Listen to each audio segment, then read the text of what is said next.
Racing just is started. We have Saint Suswa rushing up nowadays. That is Drummer Dave. The next online is Aisha's Pride.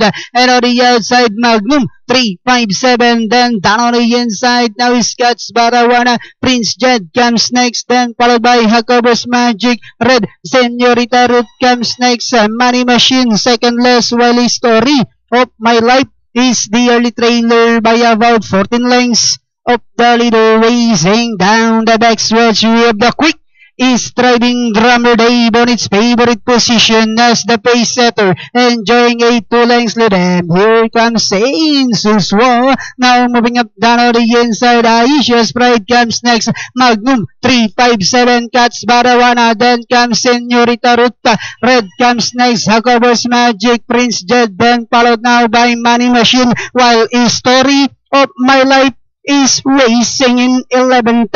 Last 400 meters of the race, we have Drummer Dave. Saint Suswa is nicking down on the inside. Then comes Aisha's Pride. Scotts Barawana as they swing for home. We have Saint Suswa. Now says it's my turn to take the lead. Moving up on the outside, Aisha's Pride. Drummer Dave. Scotts Barawana, Senorita Lutz. Last 50 meters, we have Saint Suswa. And finally, Saint Suswa. Aisha's Pride, then comes Senorita Ruth, Scotts Barawana, Drummer Dave. Jacobo's Magic, Red.